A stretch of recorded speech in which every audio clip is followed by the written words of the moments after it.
काशी काशी शिव काशी मोक्ष नगरी काशी की जय। हर हर महादेव। काल हर दुखर दारिधर कष्टहर। हर हर महादेव। शंभु शंभु बोल बम का नारा है, बाबा एक सहारा है। आप सबों को वंदन करते हुए प्रथम पूज्य देव गणपति गणेश जी महाराज का आह्वान करता हूं। उनसे प्रार्थना करता हूं इस कथा स्थल पर पधार कर आवाज समस्त देवी देवताओं को आने का मार्ग दें और हमारी बातें उन तक पहुंचाकर हमें उनसे कृपा दिलवाने में हमारी सहायता प्रदान करें।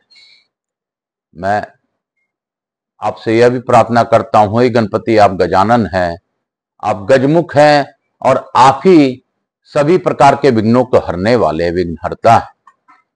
आप सभी प्रकार के दुखों को नाश करते हुए देवताओं की सहायता से हम मनुष्यों के लिए कार्य करते हैं, इसमें कोई शंका नहीं है। हे गणपति आप प्रसन्न होइए, कृपा कीजिए, कृपा कीजिए। मैं यहाँ के स्थान देवता, वास्तु देवता, ग्राम देवता, क्षेत्रपाल देवता, समस्त देवी देवताओं का आह्वान करता हूँ और स्कंद कुमार स्कंद देव से भी अनुरोध करता हूँ इस कथा स्थल पर पधार कर आप हमें स्कंद पुराण की अद्भुत कथा का श्रवण करवा कर हमें कृतार्थ कीजिए, हम सभी लोगों को कृतार्थ कीजिए। बाबा मैं अपने कुलदेवी केशर सती माता तथा अपने श्रोताओं के कुल देवता कुलदेवी का भी आह्वान करता हूँ। मैं रामचंद्र जी महाराज, जगन्नाथ जी महाराज, समस्त देवी देवताओं का आह्वान करता हूँ। अपने भोले मैया पार्वती का भी आह्वान करता हूँ। हे भोले भाले बाबा आपकी कृपा से हमारा सुखी संसार चलता है और आप ही हैं जो समस्त सृष्टि के दाता हैं। हे विघ्नहर्ता, हे गणेश जी महाराज, हे गणपति आप ही साक्षी बन जाएं। मैं अपने भोलेनाथ का स्मरण करते हुए मैया पार्वती को ध्यान करते हुए उनसे प्रार्थना करता हूं कि आप गौर बिंदोरा का आसन ग्रहण करें, भावपूर्वक इस कथा का श्रवण कर हम लोग पर कृतार्थ करते हुए आशीर्वाद प्रदान करें।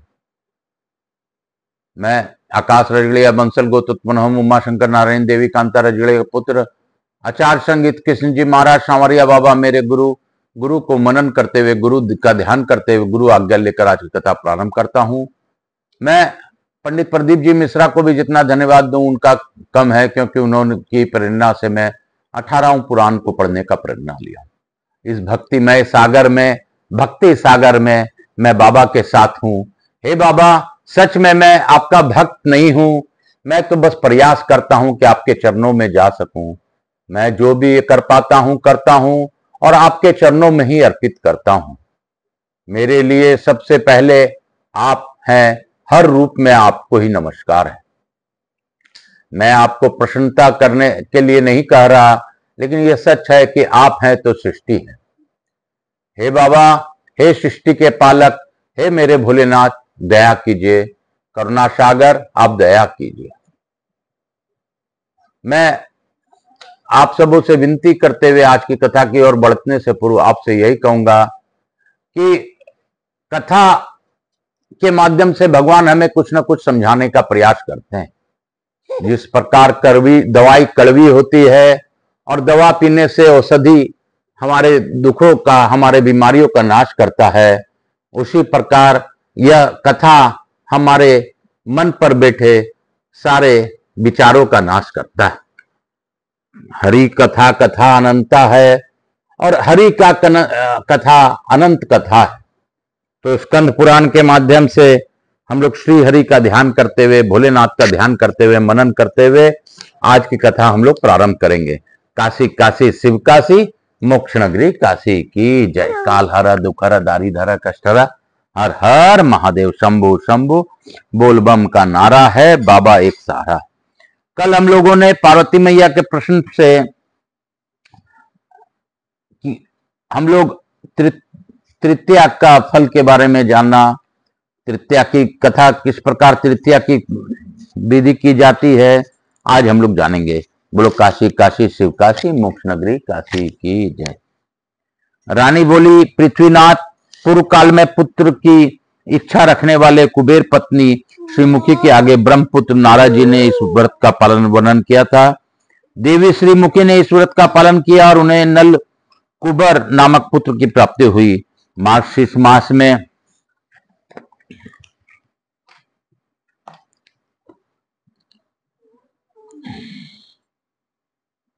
मार्गशीर्ष मास के शुक्ल पक्ष की तृतीया तिथि को कलश के ऊपर एक ताम्र पत्र रखकर उसे चावल से भर दें। उसके ऊपर एक वस्त्र बिछावे जो फटा पुराना ना हो, नवीन हो, और उसे हल्दी के रंग में रंगा दे। इस वस्त्र के ऊपर सूर्य की किरणों से विकसित हुए सुंदर कमल पुष्प को रखकर उसकी कर्णिका पर स्वर्ण निर्मित ब्रह्मा जी की प्रतिमा का स्थापना करके रत्न और रेशमी वस्त्र आदि के द्वारा उसकी भक्ति पूर्वक पूजा करें। पूजा में नाना प्रकार के सुंदर पुष्प, नारंगी आदि फल, चंदन आदि सुगंधित पदार्थ, कपूर, कस्तूरी, उत्तम गिर गया ना,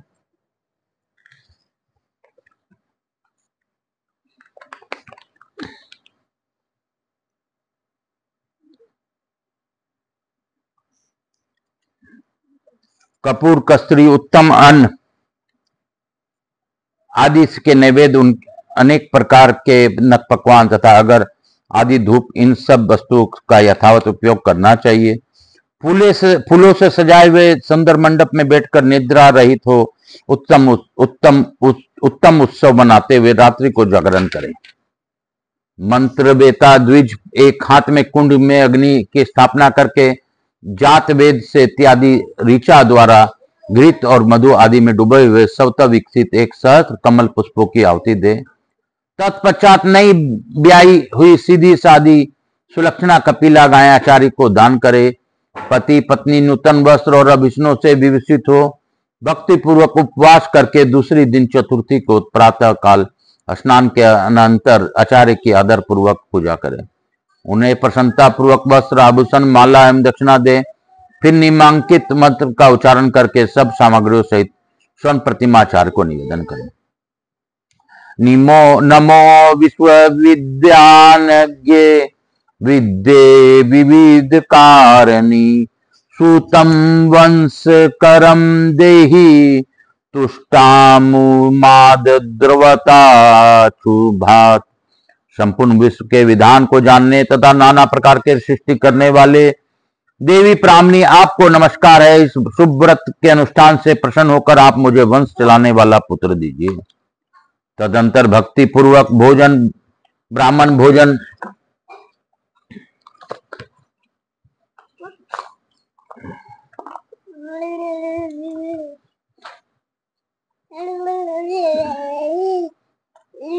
कराकर शेष अन्न से स्वयं पालन करना चाहिए। राजन, इस प्रकार यह व्रत मैं आपके साथ करना चाहती हूँ, आप मेरा यह प्रिय कार्य संपन्न करें। स्कंजी कहते हैं, मुने यह सुनकर श्रेष्ठ राजा अभित्रजीत ने प्रसन्नतापूर्वक पत्नी के साथ उस व्रत का अनुष्ठान किया। रानी गर्भवती हुई। गर्भावस्था में उसने देवी पार्वती से यह प्रार्थना की, महामाया, मुझे साक्षात भगवान विष्णु के अंश से उत्पन्न पुत्र प्रदान कीजिए, जो जन्म लेते ही स्वर्गलोक में चला जाए और फिर लौटे आवे। संपूर्ण भूमंडल में भगवान शिव का वह सुप्रसिद्ध भक्त हो। मेरे स्तनों का दूध पिए बिना ही वह क्षण भर में 16 वर्ष की सी अवस्था वाले किशोर के समान हो जाए। रानी की भक्ति से अत्यंत संतुष्ट होकर गौरी देवी ने भी तथास्तु कह दिया।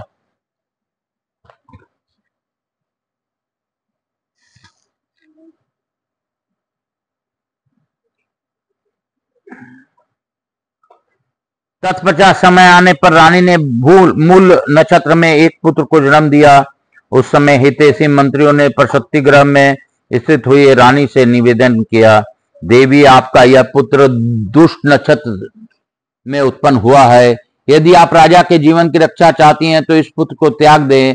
यह सुनकर पतिव्रता रानी ने उसे पुत्र को त्याग दिया। उन्होंने धाई को बुलाकर कहा, धाय, पंच मुद्र नामक महापीठ में विक्टा नाम वाले एक मात्र का रहती है, उनके आगे इस बालक को रखकर तू इस प्रकार कहना, देवी, इस पुत्री को पार्वती देवी ने दिया है, अब इसे मैं आपकी सेवा में सौंपती हूँ। पति के हित की इच्छा रखने वाली महारानी ने यह बालक आपको समर्पित किया है। रानी की इस आज्ञा के अनुसार धाय उस सुंदर बालक को विक्टा देवी के आगे रखकर अपने घर लौट आई। तब विक्टा देवी ने योगिनियों को बुलाकर कहा, इस बालक को तुम मात्र का गण के आगे ले जाओ और उनकी जैसा आज्ञा हो वह करो। इसकी प्रयत्न पूर्वक रक्षा करना। विक्टा के कहने से आकाश गामिनी योगिनिया इस बालक को क्षण भर में वहां पहुंचा दिया जहां ब्राह्मणी आदि मातृकाएं विद्यमान है। ब्राह्मणी, वैष्णवी, रौद्री वराही, नरसिंही, कोमारी, महेंद्री, चामुंडा और चंडिका, इन 9 मातृकाओं ने विक्टा के भेजे हुए उस सुंदर बालक को देखकर उससे एक साथ पूछा, बेटा तेरा पिता और माता कौन है? जब वह कुछ न बोल सका तब मातृका गण ने योगिनी से कहा, इससे बड़ा उत्तम लक्षण दिखाई देते हैं, यह बालक राजा होने के योग्य है। अतः योगिनियों, तुम इसे पुनः उसी पीठ में ले जाओ जहां महादेवी पंच मुद्रा विक्टा रहती है। उस पीठ की सेवा और विश्वनाथ जी की कृपा से 16 वर्ष किसी आकृति वाले उस बालक को उत्तम सिद्धि प्राप्त होगी। इस प्रकार मातृका गणों का आशीर्वाद मिलने पर योगिनी ने पुनः क्षण भर में उस बालक को उसी पंच मुद्रांकित पीठ में पहुंचा दिया। स्वर्गलोक से इस लोक में आया हुआ वह बालक काशी में बड़ी भारी दिव्य तपस्या करने लगा। उसकी तीव्र तपस्या से प्रसन्न हो भगवान शिव लिंग रूप से उसके आगे प्रकट हुए और बोले, राजकुमार तुम वर मांगो, मैं तुमसे बहुत संतुष्ट हूं। अत्यंत कृपा पूर्वक 7 पाताल फोड़कर अपने आगे स्थित हुए ज्योतिर्मय लिंग को देखकर बालक ने दंड के समान पृथ्वी पर गिरकर प्रणाम किया और रुद्र देवता संबंधी सूक्तों से उनकी स्तुति करके बोला, महादेव आप सांसारिक ताप हरने वाले हैं, कृपया सदा इस शिवलिंग में स्थित रहें और अपने भक्तों का मनोरथ पूर्ण किया करें। जो लोग यहाँ आकर आपका दर्शन स्पर्श और नमस्कार करें, उन्हें आप परम उत्तम सिद्धि प्रदान करते रहें। इस प्रकार उसके मांगे हुए वर को सुनकर भगवान शिव ने कहा, वीर तुमने जो कुछ मांगा है वह सब कुछ पूर्ण हो। विष्णु भक्त राजा अमित्रजित तुम्हारे पिता हैं, तुम उन्हीं से उत्पन्न हुए हो और साक्षात भगवान विष्णु के अंश हो। हे वीर, यह शिवलिंग तुम्हारा ही नाम पर वीरेश्वर कहलाएगा। यह काशी में अपने भक्तों को मनोरथ सिद्ध करेगा। वीर, आज से मैं सदा इस लिंग में स्थित रहूंगा और शरणागतों के परम उत्तम सिद्धि दूंगा। कलयुग में प्राय कोई भी मेरी महिमा को नहीं जानेगा। जो भाग से जानेगा वह उत्तम सिद्धि को प्राप्त होगा। यहाँ किया हुआ जप, होम, दान, पूजन एवं जीर्णोद्वार आदि पुण्य कार्य अक्षय फल का साधक होगा। तुम सब राजाओं के लिए दुर्लभ श्रेष्ठ राज्य प्राप्त करके अंत में सिद्धि पाओगे। वीर, वीरेश्वर तीर्थ में स्नान और वीरेश्वर की पूजा करके मनुष्य सब तीर्थों में स्नान करने का फल पालेगा। चतुर्दशी तिथि में वीरेश्वर की पूजा करके यत्न पूर्वक एक रात्रि में भी जागरण कर लेने पर मनुष्य फिर 5 भौतिक शरीर को नहीं ग्रहण करता है। जो वीरेश्वर के समीप एक महारुद्रीय का जप करे अथवा करावेगा, उसे कोटि रुद्र का फल प्राप्त होगा। वीरेश्वर के निकटवर्ती मनुष्य जो व्रत और उद्यापन आदि करते हैं, उनका वह पुण्य कर्म कोटि गुना हो जाता है।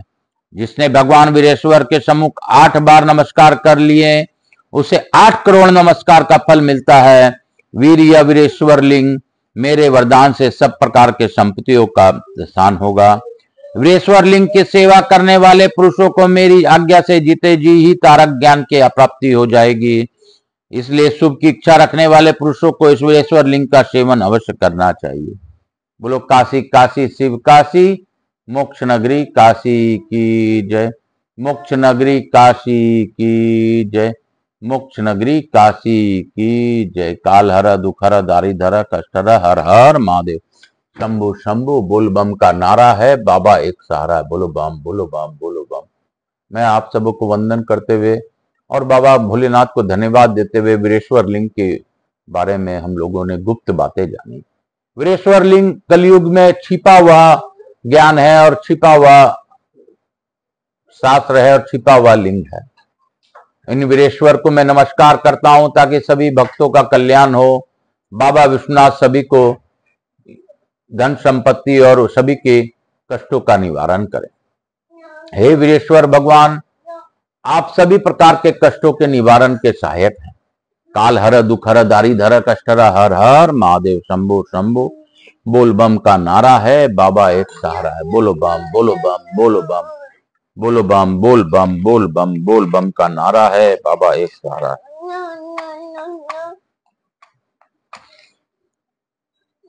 मेरे भोलेनाथ सब पर अपनी अखंड कृपा बनाए रखें। हम लोग लघु आरती के साथ आज की कथा यहीं पे विराम देंगे। कर्पूर गौरम करुणावतारम संसार सारम भुजगेंद्रहारम सदा वसंतम हृदयारविंदे भवम भवानी सहितं नमामि। श्री राम जय राम जय जय राम। मेरे प्रभु राम श्री राम जय जय राम। मेरे विश्वनाथ श्री राम जय जय राम। विशेश्वर भगवान की जय। गणेश जी महाराज लक्ष्मी रिद्धि सिद्धि शुभ लाभ समस्त देवी देवताओं की जय। मातृ देवी व पितृदेव व सब पितृ देवताभ्याम नमो नमः। हर हर महादेव। काल हर दुख हर दारिद्र कष्ट हर। हर हर महादेव। शंभु शंभु। बोल बम का नारा है, बाबा एक सहारा है। बोलो बम बोलो बम। बोल बम का नारा है, बाबा एक सहारा है। आप सबको वंदन करते हुए प्रथम पूज्य देव गणपति गणेश जी महाराज, लक्ष्मी जी महाराज, रिद्धि सिद्धि शुभ लाभ कुबेर जी महाराज से अनुरोध करता हूँ कि हमारे यहाँ निवास रहकर अखंड कृपा बनाए रखें। आवाज समस्त देवी देवताओं से अनुरोध करता हूँ कि आपकी कृपा से हमें यह कथा श्रवण का, वीरेश्वर भगवान के श्रवण का लाभ मिला। हे भगवान, आप सभी लोगों को आशीर्वाद प्रदान कर अपने स्थान को गमन करें। पुनः बुलाने पर पधार कर आशीर्वाद दें। मैं अपने भोलेनाथ में पार्वती को धन्यवाद देते हुए अनुरोध करता हूं कि बाबा आप विश्व का कल्याण कीजिए। आप जो भी इस कथा का श्रवण करें, उन श्रवण करने वालों को सुनने का लाभ दीजिए, जो इस कथा को आगे की ओर ले जाएं और सुनते हुए सभी लोगों को बताएं। उन लोगों को सब्सक्राइबर बनाने का फल प्रदान कीजिए। काल हर दुख हर दारिद्र कष्ट हर। हर हर महादेव। शंभु शंभु। बोल बम का नारा है, बाबा एक सहारा। काशी काशी शिव काशी, मोक्ष नगरी काशी की जय।